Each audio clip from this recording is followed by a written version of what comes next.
হাড়টা ক্ষয়ে গিয়ে হচ্ছে বা কার্টিলেজটা ক্ষয়ে গিয়ে হচ্ছে, সেটাকে অস্টিও আর্থারাইটিস পাওয়া গেল। ইউরিক অ্যাসিড বেশি পাওয়া গেলে সেখানেও আমার জয়েন্টের ইনফ্লামেশন হচ্ছে। ওয়ার্ক ফ্রম হোম, সবাই ঘরে বসে আছে, কোনো জয়েন্টের মুভমেন্ট নেই, তো এগুলোও একটা বড় কারণ। কেউ রোদের মধ্যে থাকি না, তো ভিটামিন ডি শরীরে আসছে না সেভাবে। এক্সারসাইজের মাধ্যমে এবং হোমিওপ্যাথি ওষুধ দিয়ে এটাকে যথেষ্ট ম্যানেজমেন্ট করা যায়। অস্টিও আর্থারাইটিস সব ক্ষেত্রে যে পুরোপুরি ভালো হয়ে যায় এটা বলা খুব মুশকিল।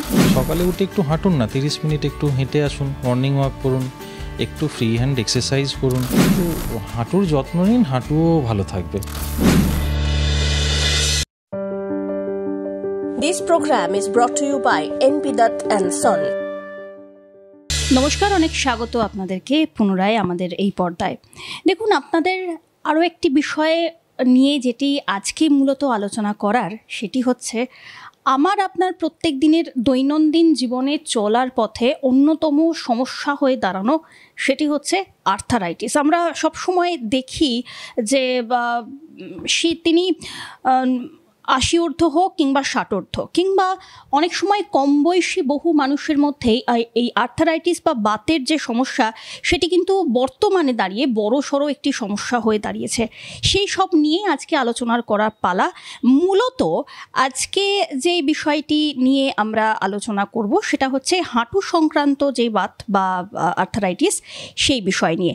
আর আমাদের সঙ্গে আমরা পাশে পেয়ে গিয়েছি ডক্টর অমিতাভ সিংহ রয়, এবং স্বনামধন্য চিকিৎসক তিনি হোমিওপ্যাথিতে। অনেক অনেক স্বাগত আপনাকে ডাক্তারবাবু সবার আগে। একদম। তো আজকে যে বিষয় নিয়ে আমরা মূলত আলোচনায় আছি, এই যে হাঁটু সংক্রান্ত যে আর্থারাইটিস বা বাতের সমস্যা, সেই বিষয়ে স্যার প্রথমেই আপনার কাছে প্রশ্ন থাকবে যে এই যে দৈনন্দিন জীবনে এখন এর প্রবণতাটা এতটা বৃদ্ধি পেয়েছে, সেই বিষয়ে তো যাব, কিন্তু তারও আগে অনেকেই হয়তো এই টার্মটার সঙ্গে, মেডিকেল টার্মটার সঙ্গে পরিচিত নন। তো সেই বিষয়ে যদি একটু আলোকপাত করেন যে এই বিষয়টি কি এবং এটি কেন হচ্ছে আজকাল এতটা বেশি।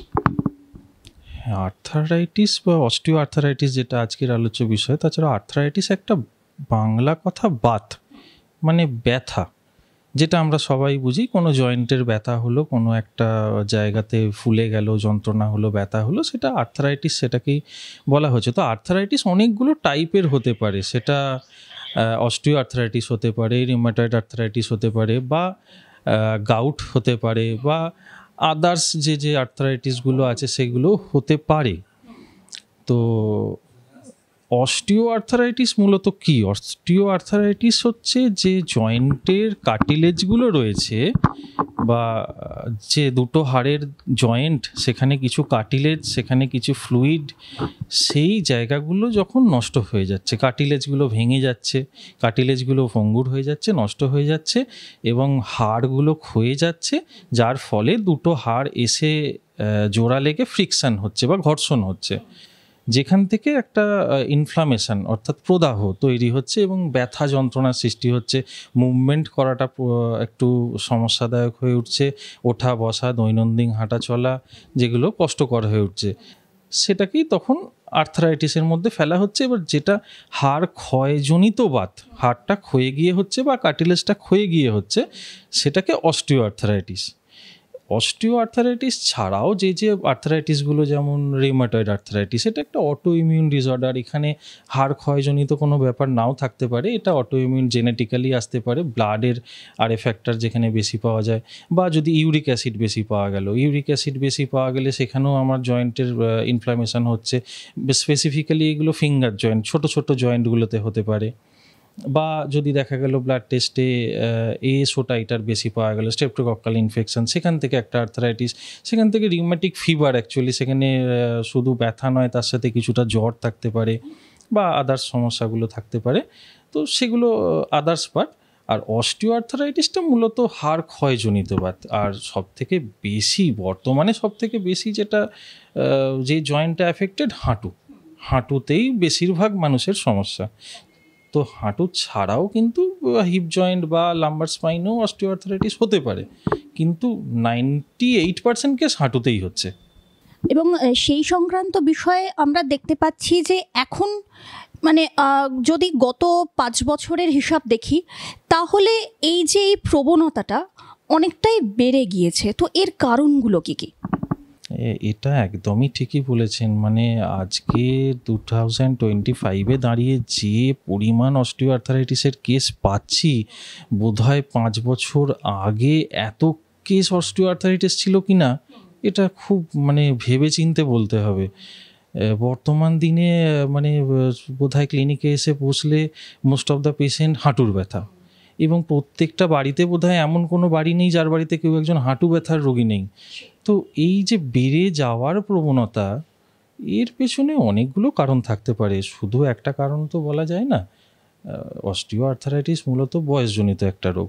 বয়স হচ্ছে, হাঁটুর কার্টিলেজ ক্ষয়ছে, হাড় ক্ষয়ছে, সেখান থেকে ব্যথা আসছে। কিন্তু বয়সের কি কোনো মাপকাঠি আছে? আমি গত 2 সপ্তাহ আগেও আমার ক্লিনিকে একজন পেয়েছিলাম, 14 ইয়ার্স অফ এজ একটা গার্ল, তার অস্টিও আর্থারাইটিস। সেটা মানে চমকে দেওয়ার মতন ব্যাপার। 14 বছর বয়স, 20 বছর বয়স, 30 বছর বয়সে অস্টিও আর্থারাইটিস, যেটা বোধহয় আজ থেকে 5-7 বছর আগে ছিলই না, ভাবা যেত না, এতটা ছিল না।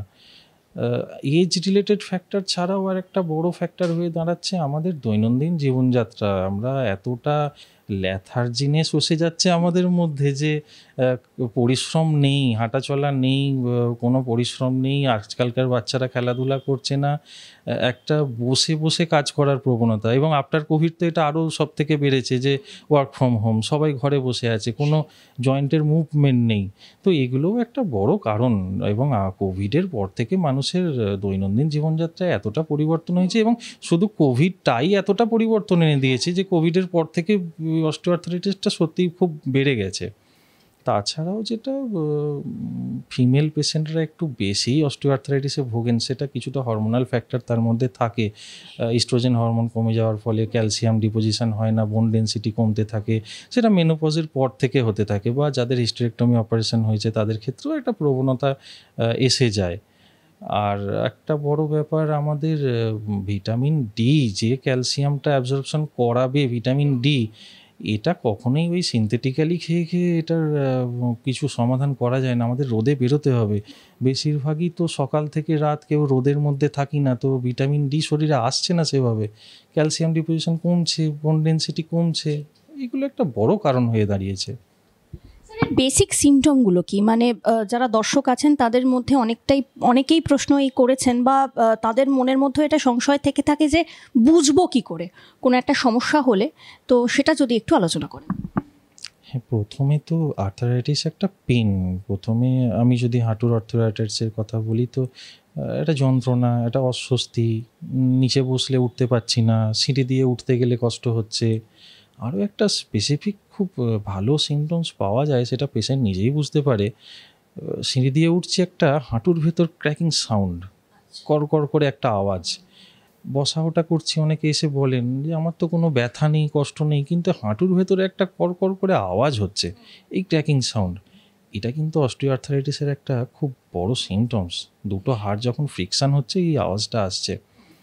তো মূলত হাঁটুর ব্যথা, দৈনন্দিন কাজকর্মে অসুবিধা, নিচে বসতে উঠতে অসুবিধা, সিঁড়িতে উঠতে অসুবিধা, এইগুলো থেকেই বোঝা যায় যে হাঁটুর একটা সমস্যা আসছে। এবার বুঝতে গেলে একটা জাস্ট এক্সরে করলেই পাওয়া যায় যে হাড়ের পজিশন কীরকম রয়েছে বা জয়েন্টটা কেমন রয়েছে, তারপর ডায়াগনোসিস অনুযায়ী সেইভাবে এগোতে হয়। স্যার, আমাদের সিমটমের কথা যখন হচ্ছিল, তো তখন এই বিষয়ে আরও একটা ছোট প্রশ্ন করি। সেটা হচ্ছে যে এই হাঁটু সংক্রান্ত আর্থারাইটিস বা অস্টিও আর্থারাইটিস, এটা তো একটি ভাগ। এছাড়াও আর্থারাইটিসের আর কি কি ভাগ থাকে, নাকি এটি মূলত একই প্রকারের হয়? এটা একটুখানি যদি জেনে নিই। আমি যেটা বলছিলাম একটু আগে, যে আর্থারাইটিসের তো অনেকগুলো টাইপ হতে পারে। রিউমাটয়েড আর্থারাইটিস হতে পারে, অস্টিও আর্থারাইটিস হতে পারে, বা গাউট হতে পারে, যেটা বাংলায় গেঁটে বাত বলা হয়, গাঁটে গাঁটে ব্যথা, ইউরিক অ্যাসিড বাড়ার জন্য হয়। রিউমাটয়েড আর্থারাইটিস, যেটা অটো ইমিউন ডিসঅর্ডার, ব্লাডে আরএফ ফ্যাক্টর বেশি পাওয়া যায় এক্ষেত্রে, বা এসও টাইটার বেশি পাওয়া গেল, সেটাতেও একটা স্ট্রেপ্টোককাল ইনফেকশনের জন্য আর্থারাইটিস, সেটাও একটা পেন রিউম্যাটিক ফিভার হতে পারে। এছাড়াও যেটা অ্যাঙ্কাইলোসিস স্পন্ডোলাইসিস, সেটাকেও কিছুটা আর্থারাইটিক পেনের মধ্যেই ফেলা যায়। HLA-B27 পজিটিভ থাকতে পারে, সেটা মূলত স্পাইনে অ্যাটাক করে। তো বিভিন্ন আর্থারাইটিক বিভিন্ন জয়েন্টে হয় গাউট, যেমন ছোট ছোট স্মল জয়েন্টে বেশি দেখা যায়। রিউমাটয়েড আর্থারাইটিস মাল্টিপিন জয়েন্টে হতে পারে, বিভিন্ন জয়েন্টে হতে পারে। অস্টিও আর্থারাইটিসের ক্ষেত্রে মূলত হাঁটুটাই বেশি দেখা যায়, বা আদার্স বড় বিগ জয়েন্টগুলোতেও দেখা যায়। তো এই রকমই বিভিন্ন আর্থারাইটিক জিনিসটা তো অনেকটা ভাস্ট একটা সাবজেক্ট। তো ওই সিমটমসের উপর বেস করে আর কিছু ডায়াগনস্টিক প্রসিডিওরের উপর বেস করে ঠিক করে নেওয়া হয় যে কোন আর্থারাইটিসটা হয়েছে, এবার কিভাবে এগোনো হবে সেটা। স্যার, এবারে একটু চিকিৎসা এবং চিকিৎসা পদ্ধতি, প্রতিকার, এই বিষয়ে একটু আসা যাক। একটা বিষয়ে কিন্তু এটা অনেকেই ভয় পেয়ে যান যে এই অস্টিওআর্থ্রাইটিস মানেই হচ্ছে সেটা হয়তো যে হাঁটু প্রতিস্থাপন বা নি রিপ্লেসমেন্ট, যে একটা ওটাকে অনেকে এই কারণেও ভয় পান যে হয়তো এই প্রসেস সেটা হয়তো খুব যন্ত্রণাদায়ক একটি বিষয়। তো এইটাই কি মানে অপারেশনই কি শেষ কথা, নাকি এছাড়াও কোনো উপায় আছে যে উইদাউট অপারেশন এই বিষয়টা থেকে নির্মূল হওয়া সম্ভব? না, এটা একেবারেই ঠিক নয় যে অস্টিওআর্থ্রাইটিস মানেই অপারেশন বা নি রিপ্লেসমেন্ট করতে হবে।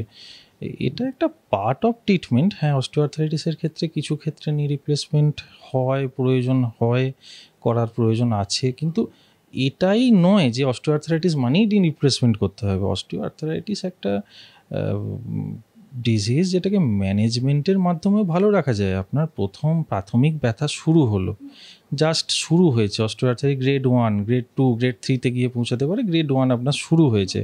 সেখানে আপনি আপনার ডেলি হ্যাবিট কিছু কিছু পাল্টে নিন। প্রথমে আপনি প্রাথমিকভাবে যেটা, আপনার ব্যথাটা হাঁটুতে, আপনার ওপরের ফিমার বোন নিচের টিবিয়া আস্তে আস্তে টাচ করেছে, সেখানে ফ্রিকশান হচ্ছে। তো ফ্রিকশানটা বা এই ঘষা লাগাটা, ঘর্ষণটা যতটা কমানো যায় আগে তার দিকে নজর দিন। আপনি নিচে বসবেন না, মাটিতে মেঝেতে বসবেন না। মেঝে থেকে উঠতে গেলে হাঁটুর উপর চাপ দিয়ে উঠতে হয়, এক্ষেত্রে ফ্রিকশানটা বেশি হয়, এটা আগে বন্ধ করুন। আপনি সিঁড়িতে উঠবেন না, খুব বেশি প্রয়োজন ছাড়া অতিরিক্ত সিঁড়িতে উঠবেন না, যতটা কমিয়ে ফেলা যায়। এখানে হাঁটুর চাপ অনেকটা কমে যাবে। আপনার বডি ওয়েট বেশি আছে, আপনি বডি ওয়েটটা কমানোর দিকে নজর দিন। যেভাবে বডি ওয়েটটা কমলে আপনার হাঁটুর ওপর চাপটা কম থাকবে, আপনার ব্যথা কমবে। তো ডেলি ল্যাট্রিনের জন্য আপনি কোমোড ব্যবহার করুন, বা আপনার কোমোড নেই সেখানে আপনি একটা চেয়ার বা নতুন যে সিস্টেমগুলো হয়েছে চেয়ারকে কাটিয়ে নিয়ে সেইভাবে ব্যবহার করুন। নিচে বসবেন না, পাটা যাতে রেস্ট পায়। তো এই ব্যাপারগুলো আগে প্রাথমিকভাবে মেনটেন করুন। আপনি প্রত্যেক দিন অন্তত আধ ঘন্টা করে একটু সূর্যের আলোতে থাকুন, যাতে করে আপনার শরীরে ভিটামিন ডিটা তৈরি হয়। একটু ক্যালসিয়াম জাতীয় খাবারগুলো খান, যাতে করে আপনার বডিতে ক্যালসিয়াম ট্যাবলেট নয়, ক্যালসিয়াম জাতীয় খাবার, দুধ খান, টক দই খান, ছানা খান, পনির খান। কিছু কিছু বাদামে ক্যালসিয়াম থেকে, আখরোট বাদাম, চীনা বাদাম, আখের গুড় খান, কমলা লেবু খান, বাতাবি লেবু খান, ভিটামিন সি জাতীয়। আগে ম্যানেজমেন্ট করুন, তারপরেও ব্যথা কমছে না, তারপরে ডাক্তারের সাথে পরামর্শ করুন। হোমিওপ্যাথি চিকিৎসাতে এখন অনেকটা অ্যাডভান্স ট্রিটমেন্ট করা যায় অস্টিওআর্থ্রাইটিসের। আপনাকে ভালো রাখা সম্ভব। হোমিওপ্যাথিতে বিভিন্নভাবে ট্রিটমেন্ট করে আপনার হাঁটুর ব্যথাটাকে কমানো, ইনফ্লামেশনটাকে কমানো, আপনাকে আবার সেই পুরাতন যেমন আপনি ছিলেন সেইভাবে আপনাকে ফিরিয়ে দেওয়া সম্ভব।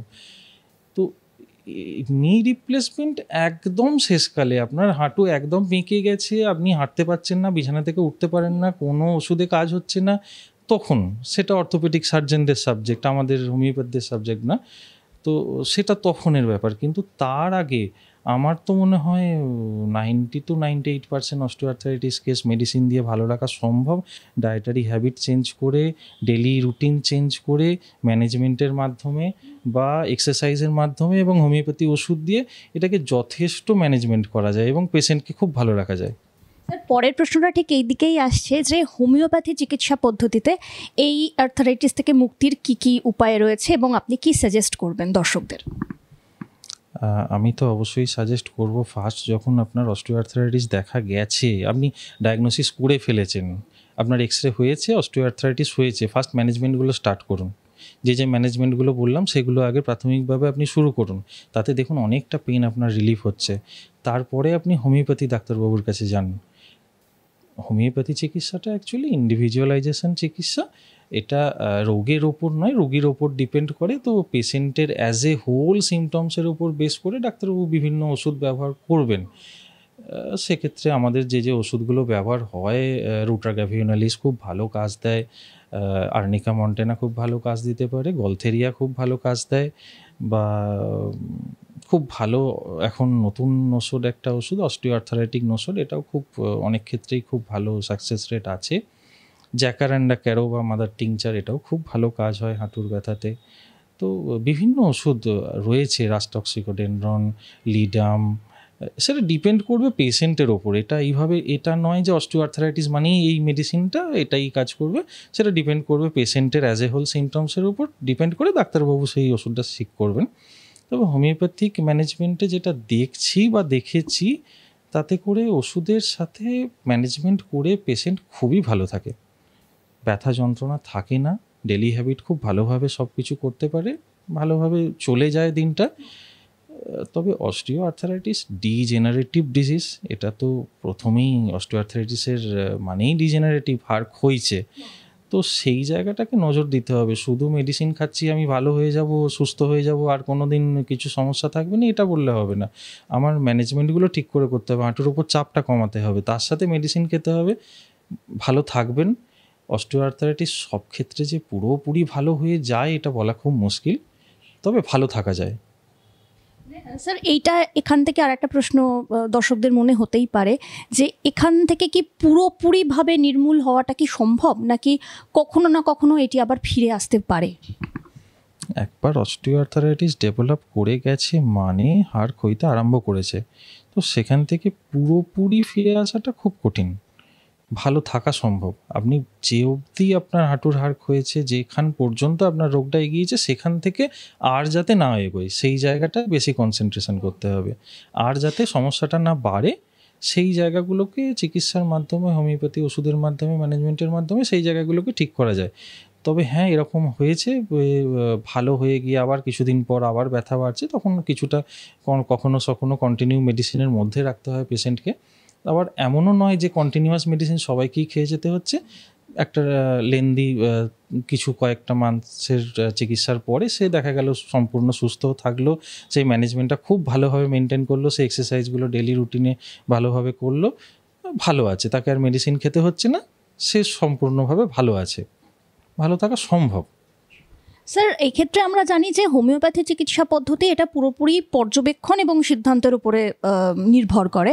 তো তা সত্ত্বেও কোনো বিশেষ মেডিসিন এরকম কিছু নাম কি উল্লেখ করতে চান, বা কোনো বিশেষ পদ্ধতি উল্লেখ করতে চান যাতে করে দর্শকদের সুবিধা হয় এখান থেকে আরও ভালোভাবে নির্মূল হওয়ার জন্য? দেখুন, হোমিওপ্যাথিক ট্রিটমেন্টটা তো এই রকম ঠিক ট্রিটমেন্ট নয় যে অস্টিওআর্থারাইটিস মানে এই মেডিসিনটা খেলে ভালো হয়ে যাবে, বা এইভাবে বললে ব্যাপারটা মিসকমিউনিকেশানও হবে কিছুটা। তো অনেকগুলো ওষুধ আছে যেগুলো ডিপেন্ড করবে আপনার সিমটমসের ওপর নির্ভর করে ডাক্তারবাবু ঠিক করবেন। ওষুধের কোনো স্পেসিফিক, হ্যাঁ এখন নতুন কিছু মাদার টিংচার, নতুন কিছু কম্বিনেশন মেডিসিন, নতুন কিছু ওষুধ যেগুলো রিসার্চ হয়ে আসছে, সেগুলো ভালো ফল দিচ্ছে। হারপ্যাগোফাইটাম প্রোকিউবেন্স মাদার টিংচার অস্টিওআর্থারাইটিসে খুব ভালো রেজাল্ট দেয়, বা আরও কিছু কম্বিনেশন মেডিসিন তো রয়েইছে বিশেষ কিছু জায়গা থেকে বলাই যায়। তো ওষুধের ব্যাপারটা সেটা ডাক্তারবাবুর ওপর ছেড়ে দেওয়াটাই ভালো। স্যার, আপনি একটু আগেই যেরকম আলোচনা করছিলেন যে এই দৈনন্দিন জীবনচর্চা, তো দৈনন্দিন জীবনচর্চা বর্তমান সময়ে দাঁড়িয়ে প্রত্যেকের মধ্যে এমন একটা প্রবণতা, আপনি বলছিলেন ওয়ার্ক ফ্রম হোম বা বসে বসে কাজ, আমরা জানি যে আইটি সেক্টর হোক বা যে কোনো ক্ষেত্রেই হোক, এই গেলাম এসি ঘরে বসলাম এবং সারা দিন ওই চেয়ারে কাজ করলাম বসে বসে। তো এটাও কি একটা প্রবণতা হতে পারে, প্রথম প্রশ্ন। এবং একই সঙ্গে দৈনন্দিন জীবনচর্চায় আপনি কি সাজেস্ট করতে চান যে কোন কোন জিনিস বর্জন করলে বা ইনক্লুড করলে সেটা এই ক্ষেত্রে ভালো ফল দিতে পারে? এটা তো অবশ্যই একটা সমস্যা। সারাদিন বসে বসে কাজ করছে, আইটি সেক্টরের তাদের ভেতরে সেই বসে থাকছে, কখনো বাইরের এনভায়রনমেন্টে বেরোচ্ছে না, রোদ পাচ্ছে না, সারাদিন বসে থাকে, জয়েন্টের মুভমেন্ট হচ্ছে না। তো এই জায়গাগুলো একটু ঠিক করতে হবে। সকালে উঠে একটু হাঁটুন না, 30 মিনিট একটু হেঁটে আসুন, মর্নিং ওয়াক করুন, একটু ফ্রি হ্যান্ড এক্সারসাইজ করুন। আপনার ডায়েটারি হ্যাবিটে একটু চেঞ্জ করুন। এই জাঙ্ক ফুড খাওয়া, ফাস্ট ফুড খাওয়া, অয়েলি ফুড খাওয়া, ফ্যাটি খাবার, এই জায়গাগুলো তো এখন একটা হ্যাবিচুয়েট হয়ে দাঁড়িয়ে গেছে। এই জায়গাগুলো থেকে নিজেকে সরিয়ে আনুন, হেলদি খাবার খান, যে খাবারে ক্যালসিয়াম আছে যেগুলো বললাম, রেগুলার একটু দুধ খান, দুধেতে প্রচুর ক্যালসিয়াম আছে আমাদের শরীরে। টক দই খান, ছানা খান, পনির খান, যেগুলোতে ক্যালসিয়ামটা পাবো আমরা। একটু ন্যাচারাল ভিটামিন সি খান, লেবু খান, আমলকি খান। একটু রোদে থাকুন, ভিটামিন ডিটা শরীরে প্রয়োজন, না হলে আপনি যতই ক্যালসিয়াম খাবেন অ্যাবজর্ব হবে না। ভিটামিন ডিটাকে প্রয়োজন, ভিটামিন ডিটা ন্যাচারাল ভিটামিন ডি প্রয়োজন, কোনো সিনথেটিক মেডিসিন দিয়ে ভিটামিন ডি নয়। একটু রোদে থাকুন আধ ঘন্টা, আর ক্যালসিয়াম জাতীয় খাবার খান, হেলদি খাবার খান, হেলদি লাইফস্টাইল বিলং করুন, তাহলে ভালো থাকা যায়। স্যার, আর কোনো বিশেষ এক্সারসাইজ সাজেস্ট করতে চান? যে ফ্রি হ্যান্ড আমরা অনেকেই জানি যে সকালবেলা উঠে হয়তো তিনি হালকা ফ্রি হ্যান্ড করেন, বা জগিং, এরকম ধরনের কোনো বেসিক এক্সারসাইজ যেগুলো করলে আর্থারাইটিস, বিশেষত এই অস্টিও আর্থারাইটিস থেকে মুক্তি পাওয়াটা সম্ভব? বিশেষ কোনো এক্সারসাইজ, সেটা ডিপেন্ড করছে স্পেসিফিক কী সমস্যাটা হয়ে আছে তার ওপর। তবে রেগুলার একটু মর্নিং ওয়াক বা জগিং তো করা যেতেই পারে, সেটাই যথেষ্ট। স্যার, সর্বোপরি আর একটা কথা আর কি, যেটা প্রশ্ন থেকেই যায়, যে এই যে আর্থারাইটিস এবং বিশেষত অস্টিও আর্থারাইটিস, সেটা থেকে লোকজন বাঁচবে কী করে প্রথমত, এবং দ্বিতীয়ত যারা দর্শক বন্ধুরা যারা আছেন তাদের উদ্দেশ্যে আপনি কি বিশেষ বার্তা দিতে চাইবেন এ বিষয়ে? অস্টিও আর্থারাইটিস থেকে বাঁচা খুব কঠিন। এটা একটা এমন পর্যায়ে গিয়ে পৌঁছচ্ছে, ডে টু ডে প্র্যাকটিসে যেভাবে দেখছি যে মানে এমন মানুষ নেই, প্রত্যেক দিন অস্টিও আর্থারাইটিসের কেস বেড়েই চলেছে। তো একটু হাঁটুর ওপর চাপটা কমান, বডি ওয়েট বেশি থাকলে একটু এক্সারসাইজ করে হোক, ডায়েটিশিয়ানের কনসালটেশনে হোক, একটু বডি ওয়েটকে কমান।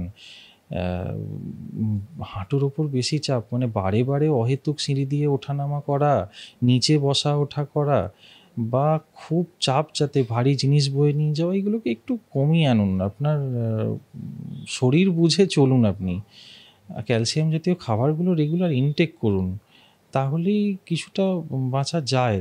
তবুও কিছু কিছু জায়গা তো মেনটেন করা যায় না। আপনার জেনেটিক্যালি একটা টেন্ডেন্সি আছে আর্থারাইটিসের, সেখান থেকে আপনি বেরোতে পারছেন না। আপনার হরমোনাল চেঞ্জেস কোনো একটা মেনোপজের পর, যেটা বিশেষত ফিমেল পেশেন্টদের ক্ষেত্রে ইস্ট্রোজেন কমে যাচ্ছে, ক্যালসিয়াম ডিভিশন, সেই জায়গাগুলো একটু প্রবলেম হয়। তখন একটু ডাক্তারবাবুর পরামর্শে ক্যালসিয়াম জাতীয় কীভাবে বাড়ানো যায়, ক্যালসিয়াম জাতীয় খাবারগুলো কীভাবে খাওয়া যায়, বা এক্সট্রা কীভাবে ক্যালসিয়াম নেওয়া যায়, হরমোনাল ডিসব্যালেন্সটাকে কীভাবে ঠিক করা যায়, সেই জায়গাগুলো একটু ট্রিটমেন্টের মধ্যে থাকুন, তাহলে অনেকটা ভালো থাকা যায়। তো হাঁটুর যত্ন নিন, হাঁটুও ভালো থাকবে। অনেক অনেক ধন্যবাদ আপনাকে ডাক্তারবাবু, আমাদের এতটা সময় দেওয়ার জন্য। আপনাদের আরও অনেক বেশি শুভেচ্ছা যে এইভাবেই রোগ নির্মূল হয়ে যাক, এবং একই সঙ্গে আরও একটি প্রার্থনা, যেটা মানে শুধুমাত্র প্রত্যেকজন চিকিৎসক তারাই করছেন না, বরং আমরাও করছি দর্শকদের। সেটা হচ্ছে সুস্থ থাকাটা অত্যন্ত জরুরি, আর যার জন্য জরুরি হচ্ছে আপনার দৈনন্দিন জীবনচর্চায় সামান্য কিছু পরিবর্তন আনা। মনে হয় এইটুকুই কাজ করে প্রত্যেক ক্ষেত্রে আমাদের সুস্থ জীবনযাপনের জন্য। সকলে ভালো থাকুন এবং সুস্থ থাকুন। কথা দিচ্ছি আবারও একটি এরকম ধরনেরই ইনফরমেটিভ এপিসোড নিয়ে ফিরবো আপনাদের সঙ্গে, কিন্তু এখন বিদায় জানানোর পালা। আরও একবার ডাক্তারবাবুকে ধন্যবাদ জানিয়ে বিদায় নিচ্ছি। নমস্কার।